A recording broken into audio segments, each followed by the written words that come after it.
boy and his dog.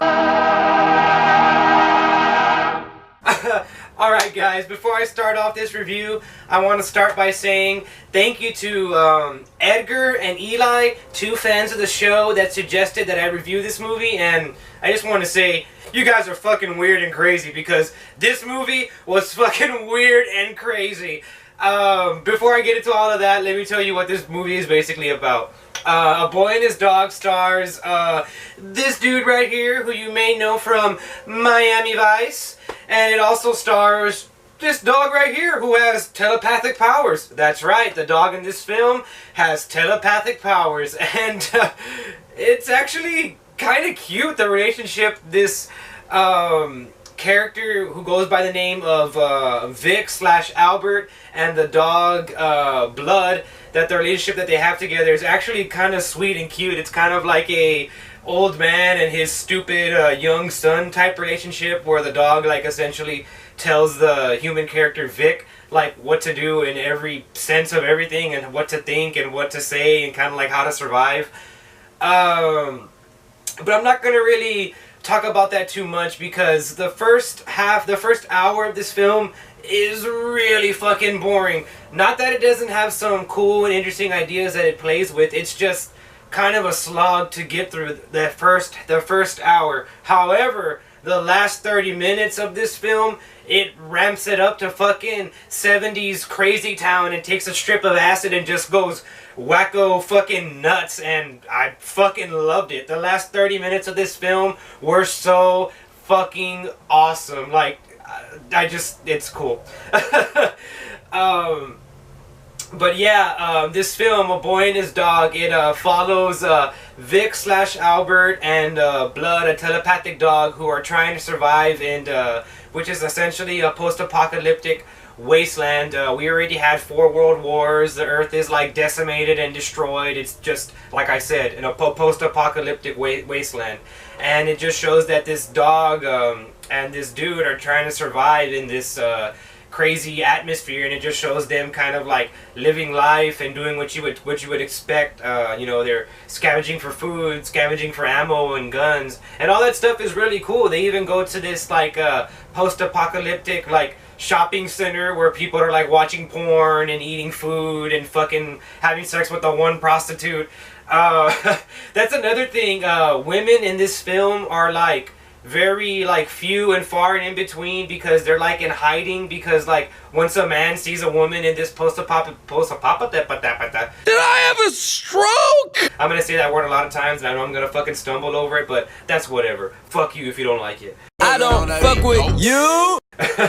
Like I was saying, whenever a man sees a woman in this film or in this universe, he like immediately like jumps on top of her and rips her clothes out and starts like fucking raping her and shit, which is really fucking hardcore, but I guess kind of makes sense because all these people that live in this wasteland are barbarians. They're barbaric. They don't have any manners. They don't have any education. That's another thing that they kind of tackle in this film. They show that Vic/Albert is like one of the only people that can read and kind of, you know, has any knowledge of the past thanks to his telepathic dog Blood, who is, it's never explained how the dog has telepathic powers or how he knows so much about the past or anything, but my theory is that this dog Blood was sent by I think they call themselves the Foundation or something like that in this film, and they're the bad guys kind of in this film. I feel like they sent this dog to observe Vic,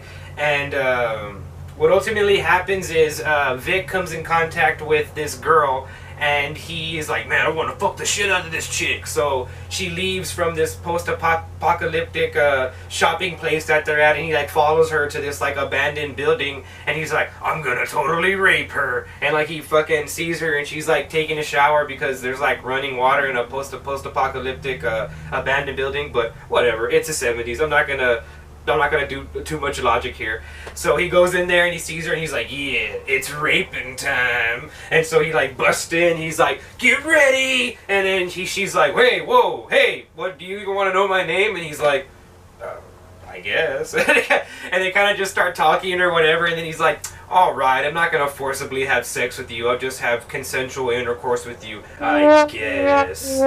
And so that happens or whatever, and of course they fall in love. Him and this chick who has some sort of hillbilly name that I don't fucking remember because she's not that not that memorable in the film.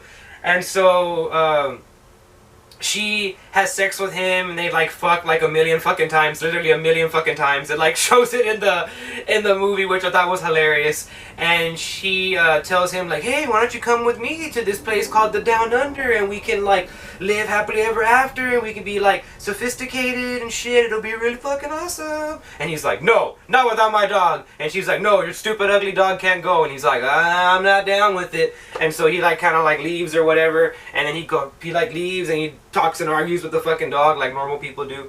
And then he tries to go back in, and he's like, hey, where are you at? And then she's like, right here, boom, and like knocks him out. And then she leaves. I'm sorry, I'm kind of giving you like a total play-by-play of this fucking movie, but this movie has so much going on that it's crazy that it's only 90 minutes long. And it's weird the way that they divide this movie up. It's like an hour of nothing, and then he goes to this Down Under place, and we only have like 30 minutes left of the movie. And the movie's like, I think we should wrap it up to 10. Ramping it up to 10. And then everything goes all crazy. Like they encounter a robot guy named Michael that's like fucking just indiscriminately killing fucking teenagers in this place. And then Vic/Albert later finds out that he was tricked by the girl that he was banging into coming into the Down Under so that way they could harvest his sperm. Yeah, you heard that right. So they could harvest his sperm so he can impregnate all the young women that live in the Down Under, because I guess like the men in the Down Under, they can't impregnate them anymore because they're so used to their sperm. It doesn't work like that. So yeah, that's what's the behind the scenes plot of this movie. Vic is being hunted by these Foundation people that live in the Down Under for his jizz. They want his sweet man juice. That's not the craziest thing that happens in this fucking film. So Vic finds out that they want his man juice, and so he like is like, I gotta get the fuck out of here. So he tries to get the fuck out of there, and he gets the fuck out of there. And mind you, we only got like 5 minutes left of this movie. And so he gets the fuck out of there, and he sees his dog Blood all like dead on the floor, and he's like, Blood, no, Blood! And then the chick that he was banging, whatever the fuck her name is, comes with him, and she's like, we could still live together and stuff, and you know, like, he would have wanted you to live with me, and you know, it's all good. And then he's just there like thinking for a long time, and then like thinking and thinking and thinking. And then he finally decides, you know what, I'm gonna kill this bitch. Hey Blood, you want to eat? I'm hungry. You hungry? And the dog's like, yup. So he fucking cuts her up. They don't show him doing this. He cuts her up and fucking cooks her. He fucking cooks her. I'm going to throw up. He fucking cooks her, and him and the fucking dog eat her. What the fuck? I have to say, I did not fucking see that coming. For the first time in a long time, I was fucking bitch slapped by an ending. This ending came in, bitch slapped me, and now my life's not the same.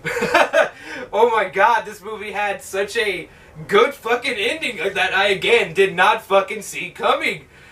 God, the last 30 minutes of this film are just, it almost makes me want to go back and rewatch this film and not watch the first hour and just watch the last 30 minutes of it, because god damn, hot diggity dog, pun intended, the last 30 minutes of this film are like a fucking 8 out of 10. However, the first hour of this film brings the score for this film down quite a bit.